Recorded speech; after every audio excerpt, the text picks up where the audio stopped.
নবী সাল্লাল্লাহু আলাইহি ওয়াসাল্লামের জীবনের শেষের দিকের হাদিস এটা।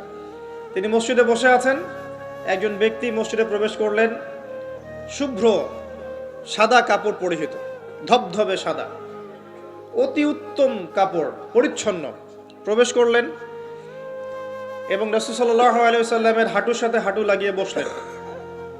ঠিক আমরা যেমন আত্তাহিয়াতু পড়ার সময় যেভাবে বসি নামাজে, এভাবে। আমার কথা কি বুঝতে পারছেন? আচ্ছা, এবার নবী সাল্লাল্লাহু আলাইহি ওয়াসাল্লামকে তিনি ব্যাক টু ব্যাক 4টা প্রশ্ন করছেন। এক নম্বর বলছেন, ইয়া মুহাম্মদ, হে মুহাম্মদ সাল্লাল্লাহু আলাইহি ওয়াসাল্লাম, আখবিরনি আনিল ইসলাম, আমাকে ইসলাম সম্পর্কে বলুন। নবীজি বললেন, ইসলাম হচ্ছে কালিমা, আল্লাহ এক সাক্ষ্য দেয়া, নবী মুহাম্মদ সাল্লাল্লাহু আলাইহি ওয়াসাল্লামকে সর্বশেষ রাসূল সাক্ষ্য দেয়া, সালাত কায়েম করা, যাকাত দেয়া, রমাদান মাসে সওম রাখা এবং সামর্থ্য হলে হজ করা, এই হলো ইসলাম।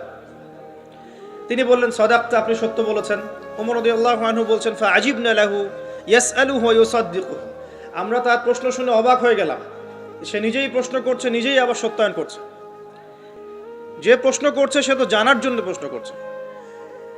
ছাত্র যদি ওস্তাদের কাছে প্রশ্ন করে যে ওস্তাদ এটা কি, ওস্তাদ বলে এটা এই, তখন সেই ছাত্র যদি বলে যে আপনি সত্য বলেছেন, তার মানে এই ছাত্র আগে থেকে উত্তরটা জানতো, তাই নয় কি? তার মানে এই প্রশ্ন করে আগে থেকেই জানে যে উত্তরটা কি হবে। তো দ্বিতীয় প্রশ্ন করছেন তিনি, বলছেন, আখবিরনি আনিল ঈমান, ঈমান কি, আমাকে ঈমান সম্পর্কে বলুন। নবী সাল্লাল্লাহু আলাইহি ওয়াসাল্লাম বলছেন, ঈমান হচ্ছে 6টা বিষয় বিশ্বাস করা। তুমিনা বিল্লাহ, আল্লাহ বিশ্বাস করবে, ওয়া মালাইকাতিহি, তার ফেরেশতা মণ্ডলীর প্রতি, ওয়া কুতুবিহি, তার সমস্ত আসমানি কিতাবের প্রতি, ওয়া রুসুলিহি, তার সমস্ত রাসূলগণের প্রতি, ওয়াল ইয়াউমিল আখির, পরকালের প্রতি, ওয়াল কদরি খায়রি ওয়া শাররি, তাকদীরের ভালো মন্দের প্রতি। এই 6টা পিলারে বিশ্বাস করলে আপনি মুমিন হলেন। প্রশ্নকারী বলছে, সাদাকতা, আপনি সত্য বলেছেন। আবারও তৃতীয় প্রশ্ন করছেন, আখবিরনি আনিল ইহসান, হে মুহাম্মদ সাল্লাল্লাহু আলাইহি ওয়াসাল্লাম, আমাকে ইহসান সম্পর্কে বলুন। ইহসান কি জিনিস?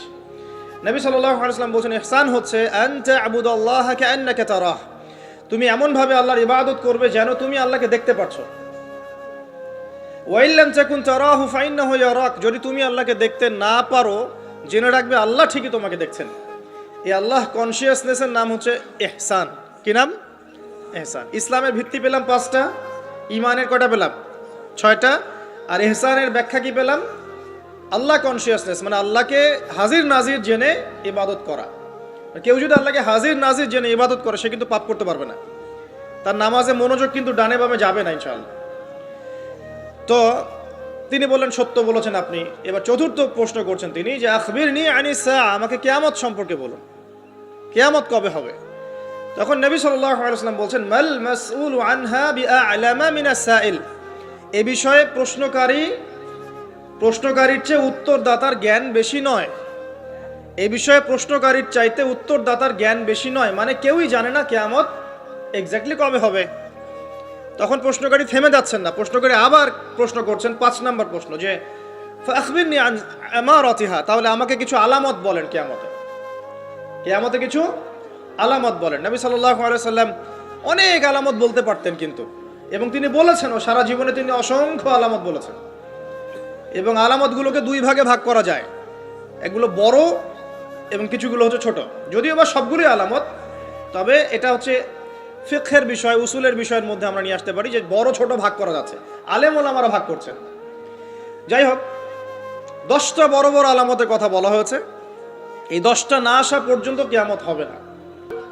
নবী ঈসা ইবনে মারইয়ামের আগমন, ইয়াজুজ আর মাজুজ, দাব্বাতুল আরদ, জমিন থেকে প্রাণী বের হবে, ইয়েমেনের আগুন, 3টা বড় বড় ভূমিকম্প, পশ্চিম দিক থেকে সূর্যোদয়, এরকম 10টা আলামত বলা হয়েছে। এগুলো না হওয়া পর্যন্ত কিয়ামত হবে না। এগুলো এখনো হয়নি, এগুলোর কোনোটাই এখনো আসেনি। এগুলো বাদ দিয়ে যেগুলো আলামত সুগরা আমরা বলছি, ছোট ছোট, এগুলোর ম্যাক্সিমাম প্রায় 99% আমরা এখন দেখতে পারি। তবে দেখার জন্য চোখ লাগবে, আর চোখ বলতে শুধু বাইরের চোখকে বোঝাচ্ছি না, হৃদয়ের কলবের কি লাগবে? চোখ লাগবে। আমি আপনার কলবের চোখ দিয়ে আপনাকে শহরটাকে জানাচ্ছি। আপনার এই হাদিসে নবী সাল্লাল্লাহু আলাইহি ওয়াসাল্লাম অনেকগুলো আলামত না বলে মাত্র 2টো আলামত বলেছেন। কয়টা? মাত্র 2টো। আমি বলছি জীবনের শেষের দিকের হাদিস, শেষ সময় তো আমরা বেশি নসিহত করতে যাবো, তাই না? মনে করেন আপনার পিতা মৃত্যুশয্যায়, আল্লাহ না করুক, এখন তিনি আপনাকে ওসিয়ত করছেন যে বাবা এইটা করবা, এইটা করবা না, মায়ের যত্ন নিও, বোনদের যত্ন নিও, ইত্যাদি ইত্যাদি। তখন তার ওসিয়তগুলোকে আপনি কত গুরুত্বের সাথে গ্রহণ করবেন, এবং সেই সময় যত ইম্পর্টেন্ট কথা থাকবে সেগুলোই তো মানুষ বলবে, তাই নয় কি? সবচেয়ে ইম্পর্টেন্ট কথাগুলোই মানুষ বলবে। তো নবী সাল্লাল্লাহু আলাইহি ওয়াসাল্লাম এদিকে এসে মাত্র দুটো সাইনের কথা বলছেন।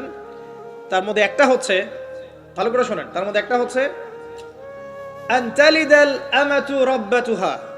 যখন তুমি দেখবে, প্রশ্নকারীকে বলছে, যখন তুমি দেখবে যে দাসী তার মনিবকে জন্ম দিচ্ছে, দাসী তার মনিবকে জন্ম দিচ্ছে, মানে দাসী কিভাবে মনিবকে জন্ম দিতে পারে? দাসী কি মনিবকে জন্ম দিতে পারে? উত্তর, এখানে তিনটা ব্যাখ্যা হতে পারে। কয়টা ব্যাখ্যা? তিনটা। এছাড়াও আরো ব্যাখ্যা হতে পারে, হয়তো আল্লাহ পাক সেটা আমাদের জেহেনে হয়তো এখনো দেন নাই, হয়তো এমন কেউ আসবে পরবর্তী জেনারেশন, তারা হয়তো আরো ব্যাখ্যা করতে পারবে।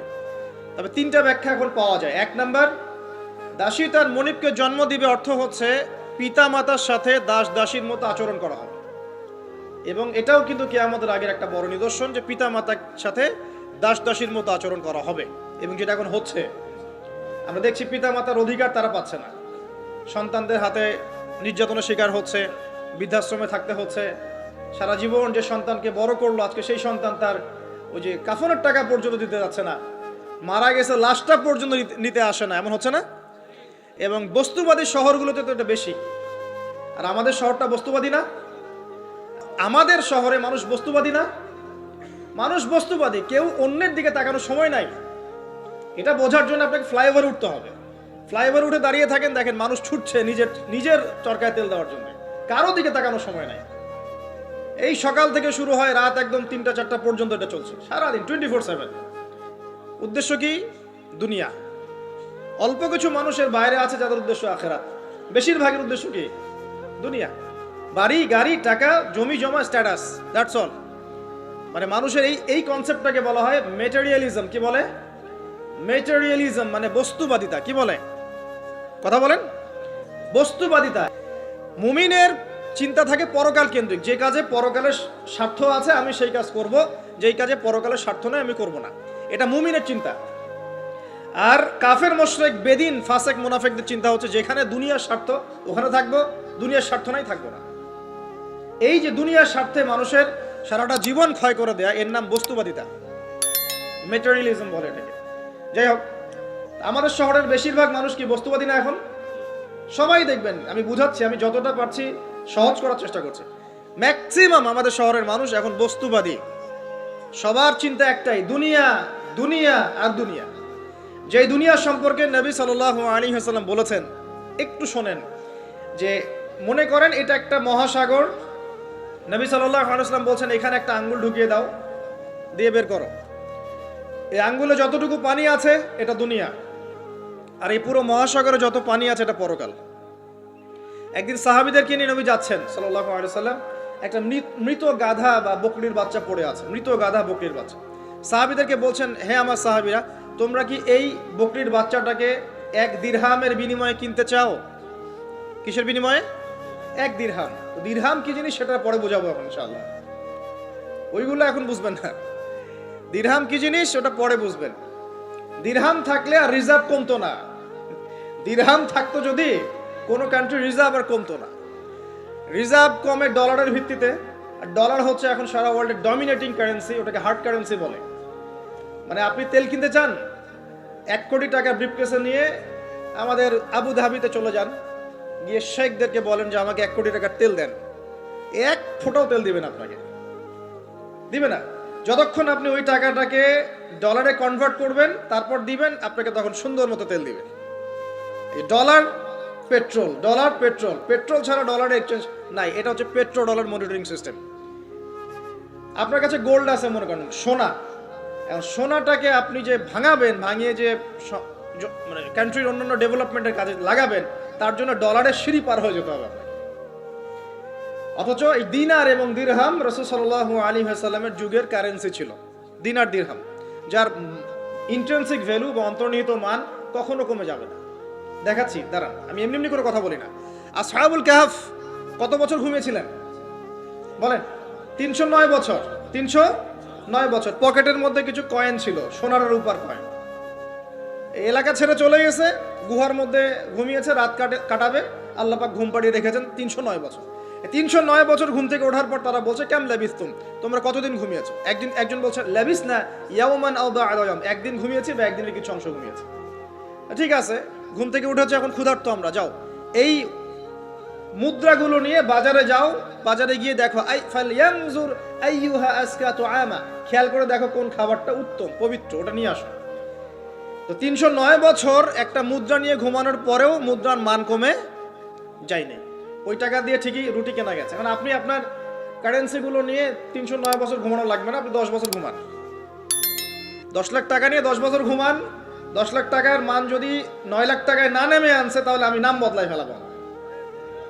এখন 1 লাখ দাঁড়ান, ঠিক বলেন না, দাঁড়ান, বুঝেন আগে। এখন এই যে 1 লাখ টাকার মানটা হারালেন আপনি, 1 লাখ টাকার মানটা আপনি হারিয়ে ফেললেন। তো ওই 1 লাখ টাকা আর্ন করার জন্য আপনাকে শ্রম দিতে হয়নি?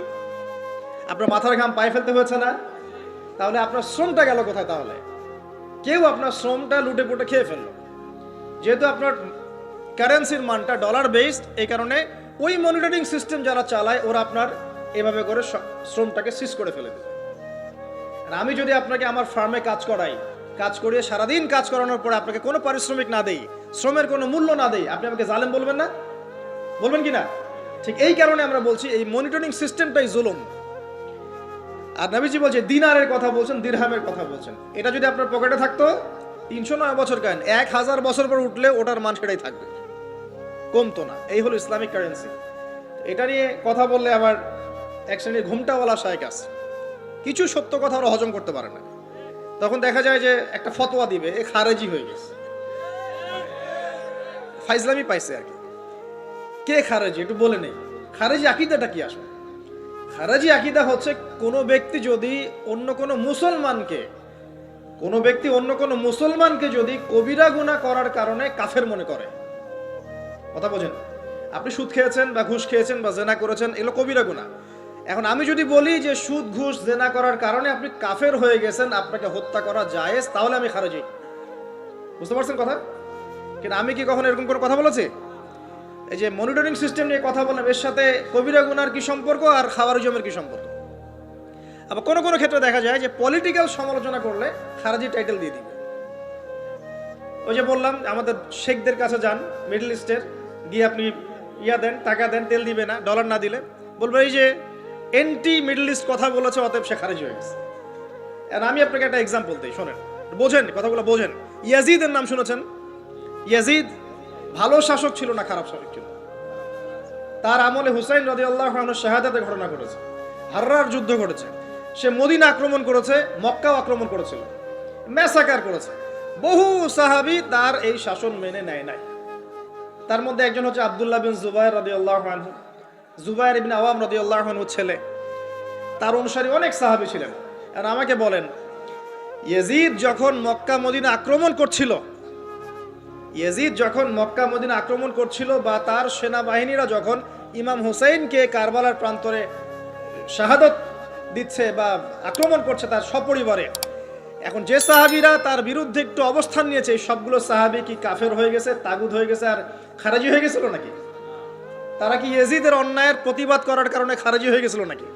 তো পলিটিক্যাল সমালোচনার সাথে খাওয়ারিজমের কোনো সম্পর্ক নেই। কিন্তু এরা এটাকে একটা সুকৌশলে মুসলিম উম্মার যুবকদের মধ্য থেকে সত্য কথা বলার মানসিকতাকে কেড়ে নিয়েছে, সত্যকে উপস্থাপন করার মানসিকতাকে দমিয়ে দেওয়ার জন্য একটা খারেজি ফতোয়া শুরু করে দিয়েছে। যেখানে সেখানে যা ইচ্ছা বলবেন খারেজি ফতোয়া দিয়ে।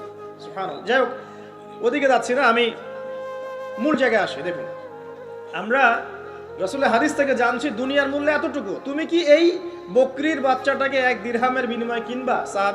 সাহাবীরা বলছেন 1 দিরহাম কেন ইয়া রাসূলুল্লাহ সাল্লাল্লাহু আলাইহি ওয়াসাল্লাম, বিনা মূল্যেও যদি আপনি আমাকে এটা দেন বা আমাকে এটা দেয়া হয়, আমি এটা কিনবো না। বিনামূল্যেও যদি আমাকে এই মৃত বা এই পচা গলা এই গাধার বাচ্চা বকরির বাচ্চাকে দেয়া হয়, আমি কিনবো না। নবী সাল্লাল্লাহু আলাইহি ওয়াসাল্লাম বলছেন এটাই হচ্ছে দুনিয়া। আল্লাহ পাকের কাছে দুনিয়ার মূল্য এই বকরির বাচ্চার চাইতেও কম। এখন আমরা যারা বস্তুবাদিতায় লিপ্ত আছি, দুনিয়ার এই যে ফিকির, সারাদিন দুনিয়ার ফিকির মানুষকে এমনভাবে পেয়ে বসে না, মানুষ দুনিয়ার আলাপ ছাড়া কোনো কথাই বলতে চায় না। দেখবেন একজন আলেমের কাছে বসবেন, সে আপনাকে কোরআনের কথা বলবে, হাদিসের কথা বলবে। একজন দুনিয়াদার মানুষের পাশে বসবেন, 1 ঘন্টা বসে থাকলেও একটা কোরআনের কথা বলবে না, আর হাদিসের কথা মুখ থেকে বের হবে না। আর তার মাথাটা ফাংশন হয়ে গেছে দুনিয়া দিয়ে, ঠিক আছে। সে যদি ড্রাইভার হয়, সারাদিন গাড়ির পেঁচাল পারবে, গাড়ি এটা, গাড়ি ওইটা, এমন গাড়ি ওইটা এমন। সে যদি ইকোনমিক সেক্টরের মানুষ হয়, বলবে এই যে ব্যবসা এমন, এই ব্যবসা এমন, ওই ব্যবসা এমন। সুদী মহাজন হয়, বলবে এই এখানে সুদ দিলে এত হবে, এখানে দিলে এত হবে। আর পলিটিক্স যদি করে, তাহলে সারাদিন পলিটিক্যাল আলাপ করবে। দুনিয়ার সেক্টরে যারা পটু আর কি, দুনিয়ার ফাংশনটা মাথায় এমনভাবে ইনস্টল করা থাকে যে এটা ছাড়া অন্য কোনো কথা তার মুখ থেকে বের হবে না। নবী সাল্লাল্লাহু আলাইহি ওয়াসাল্লাম দুনিয়াকে এত তুচ্ছ করেছেন। এখন আমি আপনাকে বোঝাচ্ছিলাম যে দাসী তার মনিবকে জন্ম দিবে, এর অর্থ একটা এই যে পিতামাতার সাথে এখন দাসীর মতো আচরণ করা হবে। সেটা কি হচ্ছে না বলেন? এটা যারা পিতামাতা হয়েছেন, বার্ধক্যে চলে গেছেন, তারা খুব ভালো করে জানেন যেই সন্তানের জন্য সারাটা জীবন তারা মাথার ঘাম পায়ে ফেললেন, এই সন্তান তার খোঁজ খবর পর্যন্ত নেয় না। এখন ব্রিটেন, অক্সফোর্ড, হার্ভার্ড থেকে পড়ে আসছে, ঢাকা বিশ্ববিদ্যালয় থেকে বড় বড় ডিগ্রি নিয়ে আসছে, তার বাবা এখন থাকে বৃদ্ধাশ্রমে। জাহাঙ্গীরনগর ইউনিভার্সিটির একজন প্রফেসর, তিনি বৃদ্ধাশ্রমে আছেন। একটা ভিডিও দেখলাম তার, তিনি বলছেন যে আমি আমার পরিবারের জন্য কি না করেছি, আজকে আমি এত বড় প্রফেসর হওয়ার পরে আমার শেষ জীবনটা এখানে কাটছে। মাঝে মাঝে এগুলো দেখলে মনে হয়, মনটা চায় যে আমরাও কিছু বৃদ্ধাশ্রম করি, যাদেরকে আল্লাহ পাক তৌফিক দিয়েছেন আপনারা করবেন।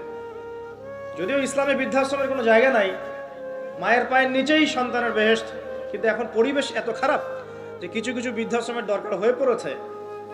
জাতীয় একটা দৈনিক পত্রিকা দেখলাম, তারা বলছে যে এখন বৃদ্ধাশ্রম সময়ের দাবি হয়ে গেছে, বৃদ্ধাশ্রম এখন সময়ের দাবি হয়ে গেছে।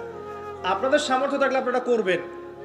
শেষ জীবনটা যেন আমাদের এই বার্ধক্যে উপনীত হওয়া মায়েরা এবং বাবারা, তারা যেন আল্লাহর ইবাদত করে কাটাতে পারে, এমন একটা পরিবেশ তৈরি করে দিবেন। টেনশন ফ্রি ভাবে তারা যেন 3 বেলা খায়, জিকির আজগার করে, তাসবিহ তাহলিল করে, কোরআন তেলাওয়াত করে, শেষ জীবনটা যেন ঈমান ইসলামের উপর থেকে মৃত্যুবরণ করতে পারে, এরকম একটা ব্যবস্থা করে দেন। ইনশাআল্লাহ বহুত নেকি হবে ইনশাআল্লাহ। আল্লাহ পাক আপনাকে বরকত দিবেন ইনশাআল্লাহ।